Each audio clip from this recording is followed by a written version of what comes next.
Muy bien, continuamos aquí en el programa. Está con nosotros el doctor Enrique Müller, que es abogado de muchos de los que cayeron en el caso Bolsafé Valores que le contábamos al principio. En Santa Fe, un caso emblemático, no solamente para la capital de la provincia, porque tiene ramificaciones en toda la provincia y fuera de la provincia de Santa Fe también. Una causa que en agosto comenzará el juicio. Doctor, bienvenido al programa, gracias por estar con nosotros. Bueno, muchas gracias por la invitación.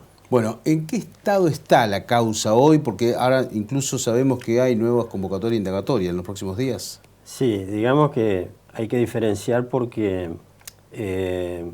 yo creo que fue un error estratégico desde el punto de vista procesal haber trabajado por tramos en el proceso, cuando en realidad esta causa que va a iniciar por un lado el juicio, por otro lado tenemos la incongruencia de empezar a tomar indagatorias que se tendrían que haber tomado hace más de 5 o 6 años, ¿no? Entonces, este juicio que va tan atomizado va a tener por ahora la primera parte de los investigados, que era el contador Rossini junto con su entorno, que vamos a empezar el juicio el día 4 de agosto, y por otro lado, otra parte que está también elevada a juicio, que ahora el Tribunal Oral dispuso que no se proceda a la acumulación, o sea, se desacumuló, se volvió sobre lo que ya se había ordenado, que es sobre la empresa Valfinsa en concreto, directivo de la empresa Valfinsa, y ahora también 2 pedazos más que quedan sin ser elevados todavía a juicio, que sería la responsabilidad de los funcionarios del Banco de Galicia, más los integrantes del directorio del mercado de valores del litoral. Bien, pero claro, porque la gente, vos escuchás que vos la tenés clara, yo que ahí la miro de afuera, y digo, ¿de qué me está hablando? Vamos a poner en auto de todo lo que es este proceso. Sí. A ver, el contador Rossini había armado una especie de empresa que se llamaba Bolsafé Valores, que tomaba crédito, prestaba, cambiaba cheque, tenía unas cositas raras también, porque se había convertido como una especie de financiera. Sí, lo que tenía era una autorización oficial para intervenir en el mercado bursátil, ¿no? No cualquier empresa es autorizada para moverse dentro del mercado bursátil. Lo que tenía Bolsafé Valores es que reglamentariamente daba con todas las condiciones, ¿no? Lo que pasa es que después, bueno, se fue pero había, desviando de la función concreta, porque sí, todos conocíamos que vos podías llevar plata ahí, te pagaban mucho más intereses que el banco, que ellos te prestaban o te canjeaban cheque, había todo un negocio informal alrededor de todo eso. Claro, lo que pasa es que había varias empresas satélites, entre otras emprendimientos regionales que se dedicaba a armar fideicomisos financieros, que tampoco tenían, esa no tenía ninguna autorización para intervenir en nada. ¿Y dónde operaban ellos? ¿En qué lugares físicamente? Físico, en Santa Fe, tenían varios. Sí, pero la central... La central en calle San Jerónimo, casi Juan de Garay, pero era tenía muchos delegados. En el norte, en el oeste de la provincia. Bueno, en realidad había 34 sucursales oficiales. 34. Bueno, estaba en la esquina de Reconquista, por ejemplo, la gente que no se acordará, la esquina de Iriondo y Obligado, ahí estaba esa esquina. Ahí funcionaba la sede. Que al principio comenzó funcionando con contadores amigos. En estudios contables que tenía relación directa Rossini, y después le fue dando identidad con locales presenciales. La verdad que manejaba mucha plata en esa época. Sí, de hecho, digamos, generó una confianza pública tal que todo aquel que quería invertir, sea en títulos valores, sea porque había cobrado bonos de indemnización o lo que fuera, a la primera empresa que iba era Bolsafé Valores. Y esa confianza se logró, le tenemos que decir nosotros que somos los medios, por la presencia de él con micros en las radios, en la televisión, en todos lados aparecía. Tenía comprado varias radios para salir él, darte la información que pasaba con el dólar, con las acciones, con la bolsa, te aconsejaba. Se había convertido en una celebrity de la provincia de Santa Fe. En todos lados, hasta Rosario era conocido. Sí, de hecho operaba, una de las principales bases que tenía era en San Francisco, provincia de Córdoba, tenía también sede en Tucumán, había... bueno, ni hablar de la provincia de Entre Ríos. ¿Cuánto del monto en dólares, en el momento que cayó?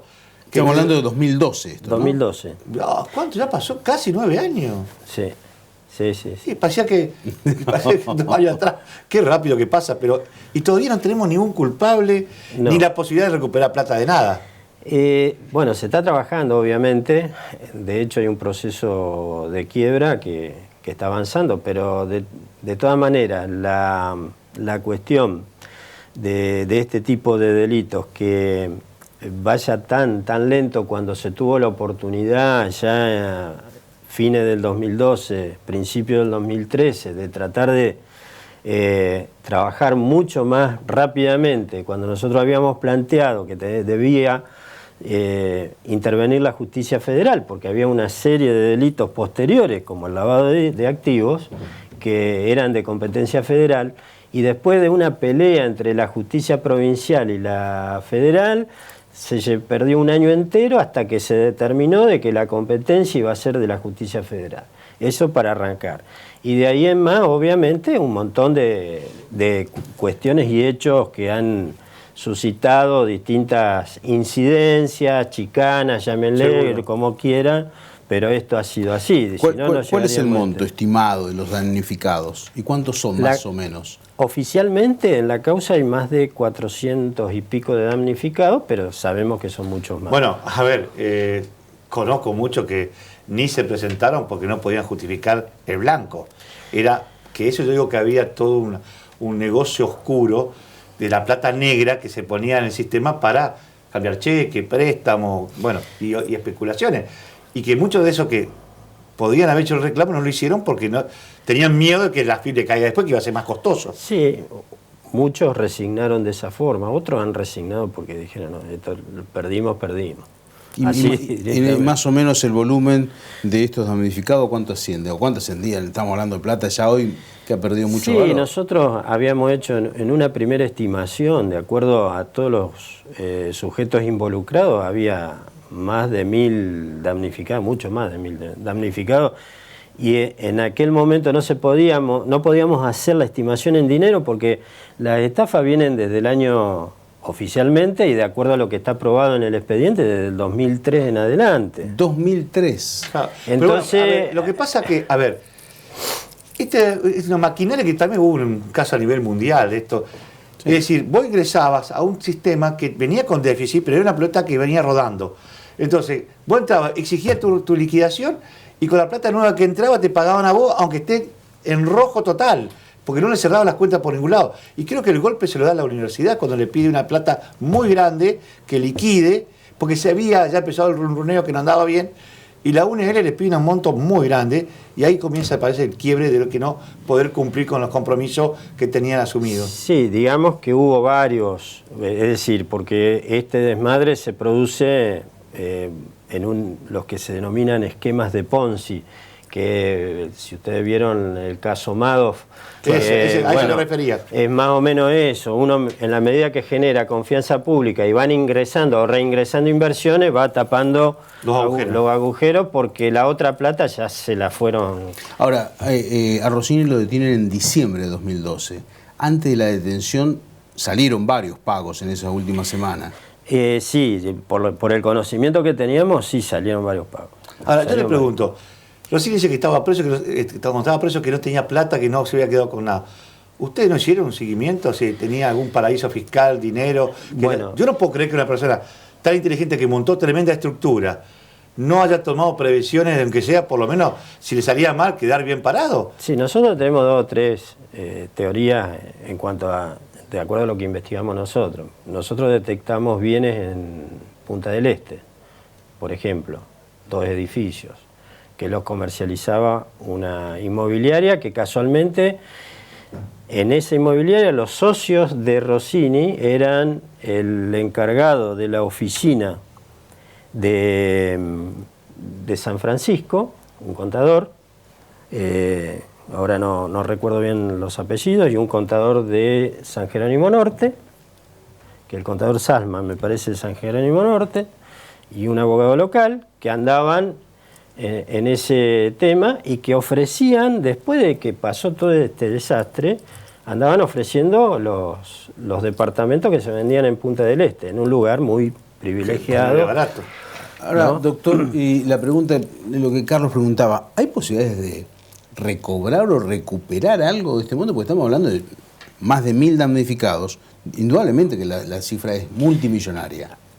Algunos bienes ya se han recuperado, algunos detectados, por ejemplo, en el sur de la provincia de Córdoba, a través del proceso de quiebra se han recuperado algunos campos. No alcanza, pero... Tampoco hicieron estudios si en algunas empresas de fuera offshore como para que tengan plata depositada. Se hizo un pedido formal, lo hicimos desde la querella para cuando apareció todo este problema de los Panama Papers y todo eso. No se logró, pero sí hay una beta ahí que se vino estudiando desde hace rato, que yo hablaba recién de una empresa, Emprendimientos Regionales, que me parece que el agujero negro que tuvo Bolsafé Valores pasó por ahí. ¿Y primero porque era había... dueño de eso también? Era Rossini y estaban estos contadores que estaban con él y que por ahí decían, lo que se decía no, sino que se demostró después que había muchas salidas al exterior de estos contadores. Entonces también eso se plasmó y está radicado en la Fiscalía Federal del doctor Walter Rodríguez. Hay una pregunta, un tema, ¿hasta dónde llega la responsabilidad del Banco de Galicia de controlar? ¿Por qué está metido el Banco de Galicia? Porque acá había que ellos lo usaban como para manejar el tema de los bonos, ¿no? Digamos que Galicia facilitó la estructura financiera del banco y de la firma Galicia Valores. Y lo que se apuntó concretamente, que los oficiales de cumplimiento nunca hicieron los reportes de operación sospechosa cuando gente vinculada a Rossini sacaba millones por caja. Y que la firma BB Emprendimientos, que era la firma paralela que funcionaba con Rossini, donde se producía esa artimaña del alquiler de títulos valores que estaba prohibido, donde engañaban al ahorrista diciéndole, si usted me transfiere acá, yo alquilando esto, le voy a dar una renta que va a ser un punto más del plazo fijo del Banco Nación. Ese era más o menos el cuento. Mientras uno cobraba esa renta, no se preocupaba porque decía, pero después... Era la famosa bola, que te la pagaban con la que entraba. Pero cuando yo quería recuperar la nominalidad de mis títulos, resulta que habían pasado a ser propiedad de BB Emprendimiento, que ya lo había negociado a través de Galicia Valores y después lo liquidaba con el Banco de Galicia. Ahí hay un delito penal. Son todos... Penal, pero digo, porque hay una estafa, porque hay un engaño, pero ¿y económicamente es responsable el Banco de Galicia? Pues nosotros entendemos de que sí y que todos los funcionarios que autorizaron este tipo de operaciones deben responder. Una pregunta. Rossini estuvo preso, después le dieron la domiciliaria, pero hoy anda por la calle libremente. Claro.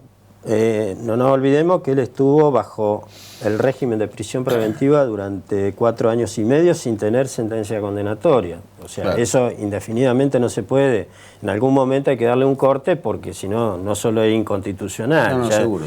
Lo que pasa que también el avance de la justicia, si bien entendemos la complejidad de la causa y todo lo demás... Pero igual, las chicanas son las que te tiran demorando. Ahora... Y acá Litoral Valores, digamos, que tenía que controlarlo a Rossini, ¿qué responsabilidad tiene? Bueno, por eso fueron de los primeros que... Fíjese que el requerimiento en contra de todos ellos fue en mayo del año 2014, para que fueran sometidos a indagatoria. ¿Ahora? Y lo citan... 7 años después. 2 de junio de Hay mucha gente conocida en él. Ahí sí, básicamente era el directorio que estaba en funcionamiento al momento en que se permitieron también. ¿Pero qué eso? ¿Era confianza? ¿O era mirar para otro lado? ¿O eran parte del negocio? En algunos casos, y por allí en una ampliación de indagatoria del contador Rossini, algo se dijo de esa cuestión, pero en realidad era como que había una especie de cierto deber implícito, porque Rossini fue el primer presidente del Mercado de Valores del Litoral, presidente del directorio, entonces había cierta... Era el mismo grupo. Bueno, sí. Ahora, yo voy a contar una anécdota de un amigo mío que tenía 4 millones de dólares puesto ahí, en verde. Pero viste, cuando vos entras querés sacar el jugo a todo, si iba a comprar un 0 kilómetro, en dólares. Creo que tenía que poner $70.000 para retirarlo. Y como no llegó, o le dijeron, le cambiaron la fecha, no va a llegar, estaba con la plata en la mano. Es decir, ya tenía que haberla dejado para recibir el auto.